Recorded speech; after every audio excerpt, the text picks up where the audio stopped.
In 1929, near the dusty town of Clovis, New Mexico, a young boy named Ridgely Whiteman found peculiar stone points mixed with the bones of extinct animals. This wasn't just another arrowhead, it was evidence of a sophisticated culture that spread across an entire continent over 13,000 years ago. The Clovis culture wasn't just important, it was revolutionary. For decades, archaeologists believed these were the first Americans, the pioneers who crossed from Asia and populated a virgin wilderness. Today, we know the story is more complex, but the Clovis people remain one of the most fascinating chapters in human prehistory. Here's something most people don't realize. The entire Clovis culture existed for only about 300 years. That's right, from approximately 13,050 to 12,750 years ago, this distinctive way of life blazed across North America like a comet. The oldest securely dated Clovis points come from Texas, dating back 13,500 years. Within just a few centuries, identical technology appears from Florida to Montana, from Pennsylvania to Washington state. Think about that. In less time than the United States has existed, an entire continent was populated by people who shared the same innovative stone tool technology. The Anzig burial site in Montana, discovered in 1968, contains the only known Clovis aerial, an infant boy laid to rest between 12,990 and 12,840 years ago, surrounded by over 100 stone and bone artifacts, all stained with red ochre. The signature of Clovis culture is unmistakable: the Clovis point. These weren't crude weapons, they were masterpieces of Stone Age engineering. Each point measures up to 11 centimeters long and 3 to 4 centimeters wide, though some exceptional examples stretch to 23 centimeters. What makes them special? The flute. Look closely at a Clovis point, and you'll see a channel running up both faces from the base. This isn't decoration, it's a sophisticated manufacturing technique called fluting. To create this, a skilled napper would strike a flake lengthwise up both faces of the point, thinning the base. This required incredible precision. One wrong strike, and months of work shattered into useless fragments. Why go through this trouble? The flute made the point easier to attach to a spear shaft, creating a more secure and balanced weapon. It was hafting technology that gave Clovis hunters a deadly advantage. The sides show careful pressure flaking along the blade edge, tiny, deliberate strikes that created a razor-sharp edge capable of penetrating thick mammoth hide. These points were made from high-quality stone, chert, flint, obsidian, often sourced from quarries hundreds of miles away. This tells us something crucial. Clovis people traveled vast distances and maintained extensive trade or movement network. The Clovis people shared their world with creatures that seem like fantasy today. Woolly mammoths standing 14 feet high, weighing up to 10 tons, consuming over 700 pounds of vegetation daily. Mastodons, their forest-dwelling cousins. Giant ground sloths the size of elephants. Saber-toothed cats with 7-inch canines. American lions larger than their African descendants. Recent evidence confirms what archaeologists long suspected: the Clovis people were highly specialized megafauna hunters.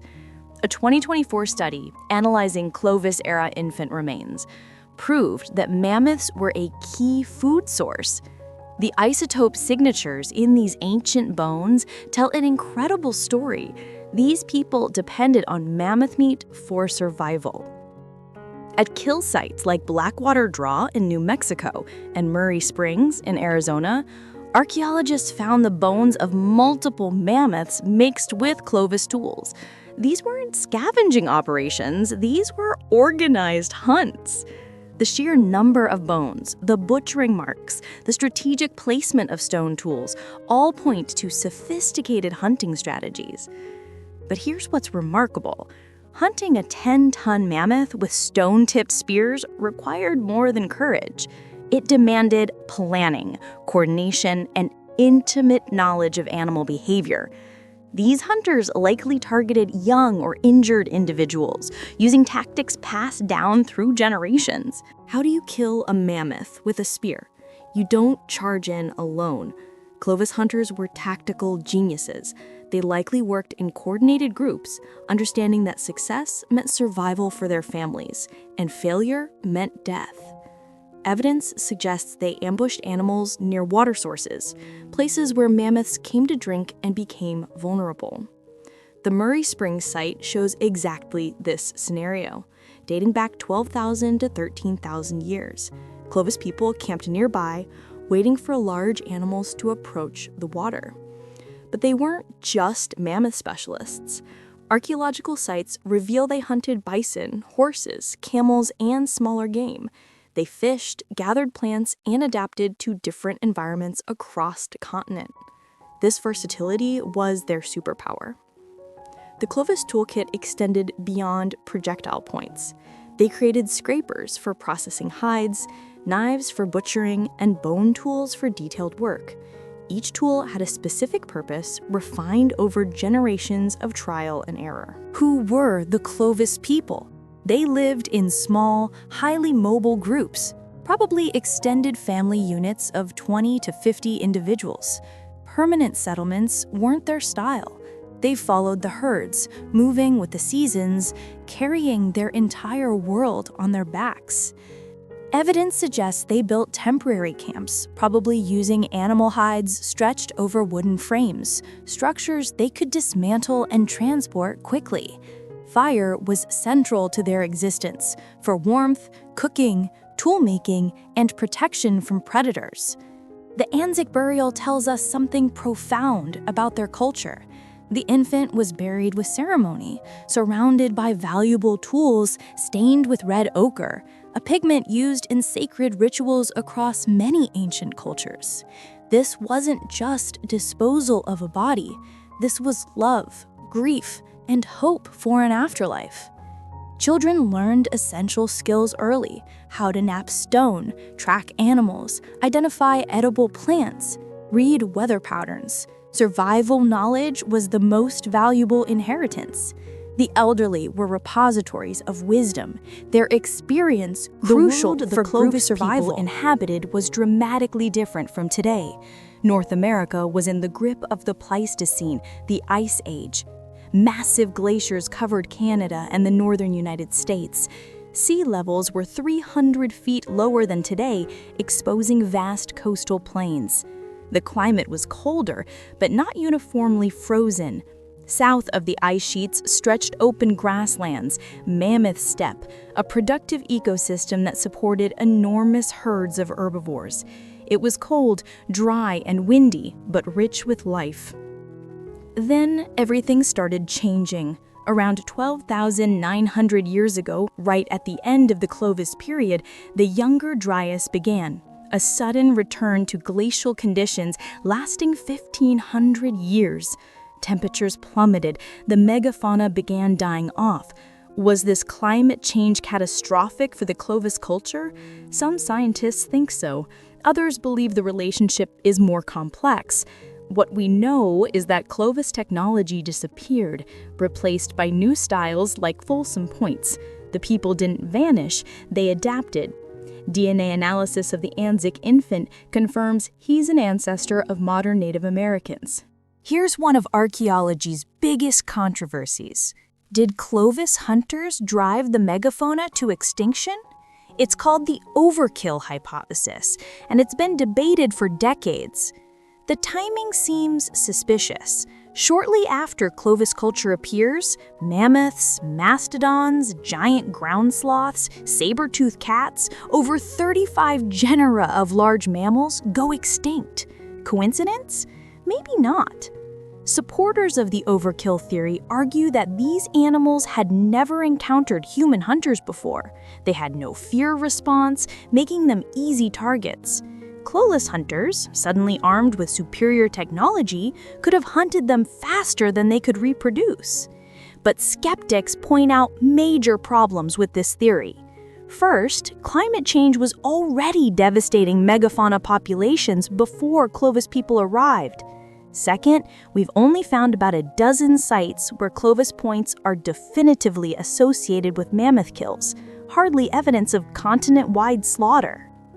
The truth is probably somewhere in the middle. Clovis hunting pressure, combined with rapid climate change and habitat loss, created a perfect storm. The megafauna were already struggling. Human predation may have been the final push.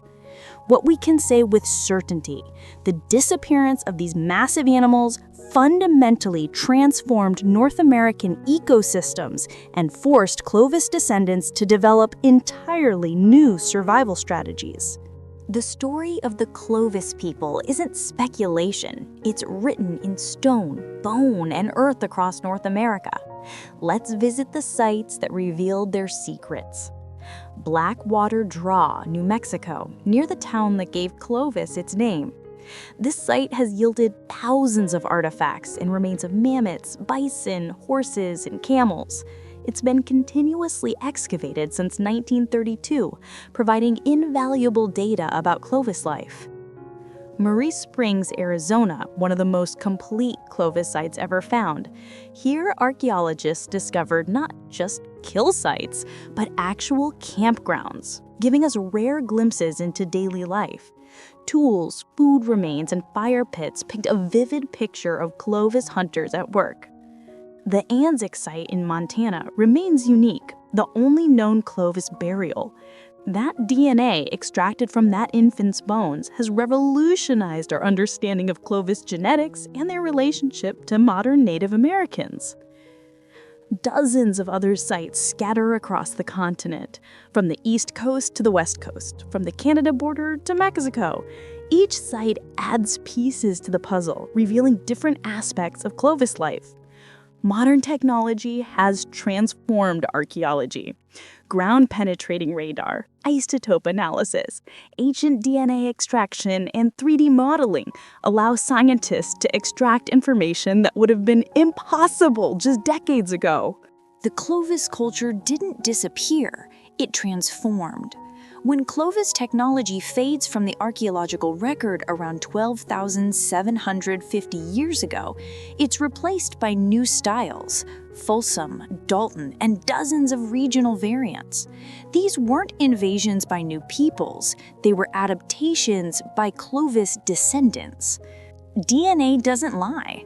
Genetic analysis proves that the Clovis people are direct ancestors of Native Americans. The Anzac infant shares genetic markers with indigenous peoples throughout North and South America. The connection is unbroken, stretching across 13,000 years. Modern Native American tribes maintain oral traditions about the ancient past, though dating them precisely is impossible. Many tribes have creation stories tied to specific landscapes, suggesting deep time connections to place. For archaeologists, the Clovis culture raises profound questions. How did identical technology spread so quickly across an entire continent? Did people migrate rapidly, or did the technology itself spread through trading networks and cultural exchange? How did relatively small populations coordinate and maintain shared traditions over such vast distances? These questions remain hotly debated. Every new discovery adds data, but also raises new mysteries. What's undeniable is this: the Clovis people were masters of adaptation, innovation, and survival. In just 300 years, they created one of North America's first widespread cultural complexes. Their legacy lives on in every Native American community and in the continuing human story of ingenuity in the face of challenges. 13,000 years ago, a people spread across a continent with revolutionary technology and unmatched adaptability. They hunted giants, survived climate catastrophe, and left a legacy that echoes through every indigenous culture in the Americas today. The Clovis culture reminds us that human innovation isn't new, it's ancient. Our ancestors weren't primitive, they were survivors, scientists, and artists who thrived in a world far more dangerous than ours. Their story is written in stone, waiting beneath our feet, ready to reveal new secrets with every shovelful of earth.